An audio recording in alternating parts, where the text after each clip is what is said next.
Crimea is once again at the center of global attention. A powerful Ukrainian strike has sent shockwaves across the region, raising serious questions about Russia's control, military strength, and future strategy. What exactly happened? Why does it matter? And how could this change the course of the war? Stay with us, because what you're about to hear explains why Crimea is now one of the most dangerous flashpoints on the planet. Hello everyone, welcome back to the channel today.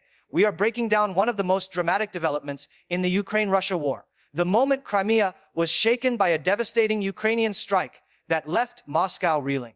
For years, Crimea has been described as Russia's untouchable fortress, heavily defended and politically symbolic. But recent events suggest that perception may no longer hold.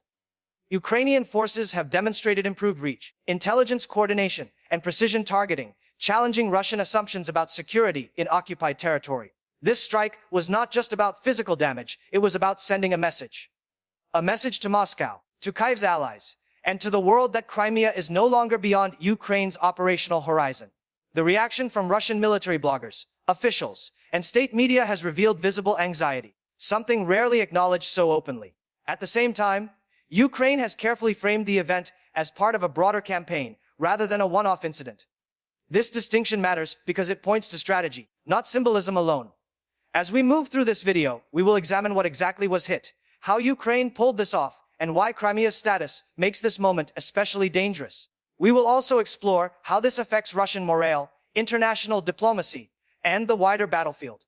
Stick around until the end, because understanding Crimea means understanding where this war could be heading next. To understand why this strike matters so much, we first need to understand Crimea's strategic importance. Crimea is not just a piece of land, it is a military hub, a logistical lifeline, and a political trophy for the Kremlin. Since its annexation in 2014, Russia has transformed the peninsula into a heavily militarized zone, hosting naval bases, airfields, radar systems, and ammunition depots. Control of Crimea allows Russia to dominate large parts of the Black Sea, threaten southern Ukraine, and project power toward NATO's eastern flank. Losing stability in Crimea would ripple across Russia's entire southern military posture. That is why Ukrainian strikes in this region carry psychological weight far beyond the actual damage caused. They undermine the image of absolute control that Moscow has tried to project for nearly a decade. When explosions are reported in Crimea, Russian civilians start asking uncomfortable questions. If Crimea is vulnerable, what else is? Ukraine understands this dynamic very well. Rather than rushing for territorial gains, Kiev has focused on shaping the battlefield by weakening logistics, command centers, and air defenses. Crimea sits at the center of this effort. Any disruption there complicates Russia's supply routes into southern Ukraine and forces Moscow to divert resources from other fronts. This is why even a single successful strike can feel like a strategic earthquake. So what exactly happened during this latest strike? While official details remain limited, multiple indicators suggest a coordinated and carefully planned operation. Reports point toward Ukrainian use of long-range systems, potentially combined with drone swarms and intelligence-driven targeting. The goal appears to have been overwhelming Russian air defenses long enough to strike high-value assets. This approach mirrors Ukraine's evolving doctrine, which emphasizes precision over volume. Instead of large barrages, Ukraine is choosing moments that maximize impact and visibility.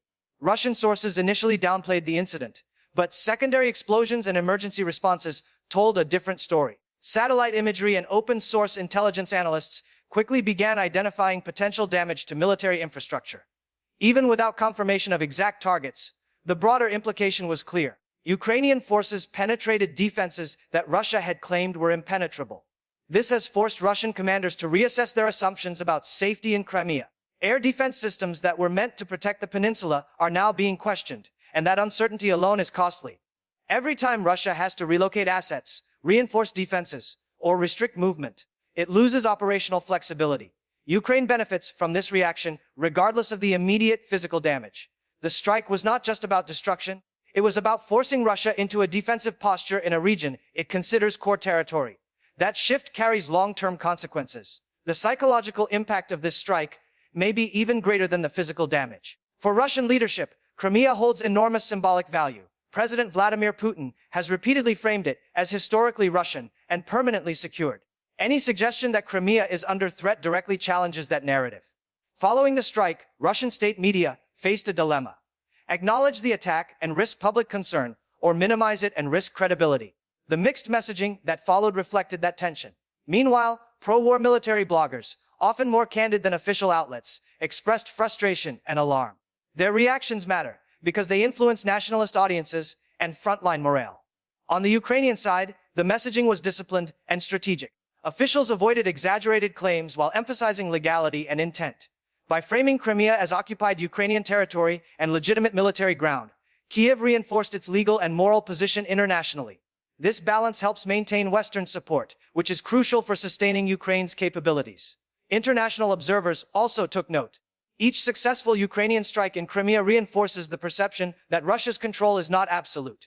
That perception influences diplomatic calculations, defense planning, and even economic confidence. Wars are not fought only with weapons, they are fought with narratives. In this case, Ukraine scored a significant narrative victory. By striking Crimea, Ukraine reminded everyone that no occupation is ever truly secure, and that assumptions can be shattered quickly when conditions change. Another critical aspect of this event is how it fits into Ukraine's broader military strategy. Ukraine is not acting randomly. Over time, its operations have shown a clear pattern of targeting logistics, command structures, and air defenses before attempting major ground maneuvers. Crimea plays a central role in supplying Russian forces in southern Ukraine, particularly through rail links, ports, and air routes. By threatening these nodes, Ukraine increases the cost of Russian operations across multiple fronts. Even if a single strike does not permanently disable a facility, repeated pressure forces Russia to spend time, manpower, and resources on repairs and protection. This gradual erosion strategy aligns with Ukraine's asymmetric approach against a larger opponent. Instead of matching Russia force for force, Ukraine aims to exploit weaknesses, timing, and information advantages. Crimea's geography makes it both valuable and vulnerable. Its relative isolation means that supply disruptions can have outsized effects. This is why Ukraine's growing ability to strike there is so concerning for Russian planners. It suggests that distance is no longer a reliable shield. As Ukraine continues to integrate Western intelligence, surveillance, and precision systems, the operational map of the war expands. Crimea is no longer the rear. It is part of the active battlefield. That realization marks a significant shift in how the conflict is unfolding. The reaction from Russia following the strike offers important clues about its internal concerns. Increased security measures, temporary closures, and movement restrictions were reported in and around Crimea. Such actions indicate a desire to prevent panic while also acknowledging vulnerability. Military assets may be dispersed or relocated, which reduces efficiency and complicates coordination. Each defensive adjustment comes with trade-offs. Protecting Crimea more heavily may require pulling resources from other fronts, potentially weakening Russia's position elsewhere. This creates strategic dilemmas that Ukraine can exploit. Politically, the Kremlin must balance reassurance with resolve.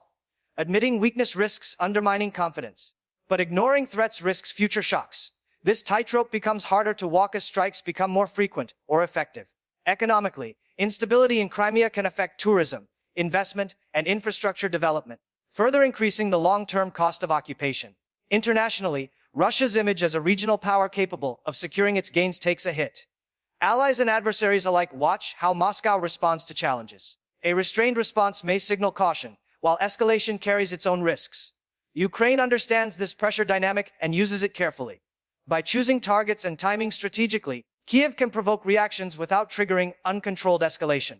This careful calibration is one reason why Ukraine has been able to sustain support while increasing pressure. Crimea has become a stress point where multiple Russian vulnerabilities intersect. From an international perspective, the strike reinforces several important trends. First, it highlights Ukraine's increasing operational competence. This strengthens arguments among its supporters that continued aid is effective and justified. Second, it complicates diplomatic efforts that assume static front lines. If Crimea is contested, then any future negotiations must account for that reality. Third, it sends a signal to other countries watching the conflict closely. Modern warfare favors adaptability, intelligence integration, and precision over sheer numbers. Ukraine's actions in Crimea exemplify this shift. Western governments are also paying attention to escalation management. So far, Ukraine's strikes have avoided mass civilian casualties and focused on military targets, which helps maintain legitimacy. This distinction is crucial in maintaining international backing. At the same time, Russia may seek to portray these strikes as provocations to justify its own actions. The information battle therefore intensifies alongside the military one. Media narratives, diplomatic statements, and public opinion all become part of the battlefield. Crimea's symbolic weight amplifies every move. Each explosion, each response, is interpreted through a broader lens of power, control, and legitimacy. This makes Crimea not just a military target, but a strategic communications arena. Ukraine appears aware of this and continues to act with calculated restraint. The goal is not spectacle for its own sake, but sustained pressure that reshapes expectations over time. Looking ahead, the question many are asking is what comes next for Crimea. Will these strikes increase in frequency or intensity, or are they meant as selective signals? Much depends on Ukraine's available capabilities and the evolving balance of air defenses. If Ukraine can maintain pressure while limiting losses, Crimea could become increasingly difficult for Russia to manage. This does not necessarily mean an immediate attempt to retake the peninsula by force. Instead, it suggests a long-term campaign to degrade Russia's ability to use Crimea as a military base. Such a campaign could reshape the southern theater of the war. For Russia, the challenge is adapting without overextending.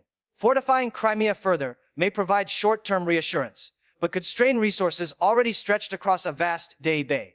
There is also the risk of complacency if defenses are assumed to be sufficient. Ukraine has shown a willingness to test those assumptions repeatedly. Each successful strike builds confidence and experience. Each failure still yields valuable intelligence. This learning curve favors the side that adapts faster. Crimea, once seen as settled, is now clearly dynamic. That shift alone alters strategic calculations. Whether through direct action or sustained pressure, Ukraine has demonstrated that the status quo is not fixed. The coming months will reveal whether Crimea becomes a central arena of contestation or a constant source of uncertainty for Moscow. It is also important to consider the human dimension of these events. Civilians living in and around Crimea are caught between competing narratives and increasing insecurity. While military targets are the focus, the psychological stress of instability affects daily life. Evacuations, alerts, and disruptions remind residents that conflict is no longer distant. This reality undermines attempts to normalize occupation.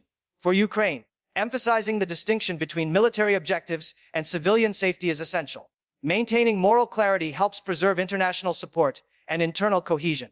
For Russia, managing civilian perceptions becomes harder as incidents accumulate. Trust in official reassurances may erode over time. This erosion can have political consequences, especially when expectations of safety are violated. Information flows, even in controlled environments, find ways to spread. Videos, messages, and personal accounts shape perceptions in powerful ways. In modern conflicts, controlling territory is inseparable from controlling narratives. Crimea exemplifies this intersection. The more contested the space becomes, the harder it is to maintain a single, dominant story. Ukraine's strategy seems to recognize this complexity. By combining military action with disciplined communication, Kiev seeks to influence both facts on the ground and perceptions beyond it. This dual approach increases the overall impact of each operation. Crimea, once portrayed as secure and unquestionable, is increasingly seen as uncertain and vulnerable. That shift in perception may prove just as significant as any physical damage inflicted. As we conclude, it is clear that the strike on Crimea represents more than a single tactical event. It marks a moment in the evolving logic of the war, where assumptions are challenged and boundaries are tested. Ukraine has demonstrated that it can reach deep into areas Russia considers vital, while managing escalation risks carefully. Russia, in turn, faces difficult choices about defense, messaging, and resource allocation. Crimea's future now appears less predictable than at any point since 2014. This uncertainty influences military planning, diplomatic efforts, and public perception on all sides. While no single strike decides a war, patterns do, and the pattern emerging suggests a gradual expansion of the active battlefield. For observers, allies, and policymakers, understanding these dynamics is essential. Simplistic narratives of fixed lines and frozen conflicts no longer apply. Crimea is once again a focal point of tension, strategy, and symbolism. How each side adapts will shape the next phase of the conflict. Thank you for watching and staying informed. If you found this analysis valuable, make sure to like the video, share it with others, and subscribe to the channel for more deep dives into global conflicts and geopolitics. Your support helps the channel grow and allows us to continue bringing you clear, balanced, and in-depth analysis. Like, share, subscribe, and turn on notifications so you never miss an important update.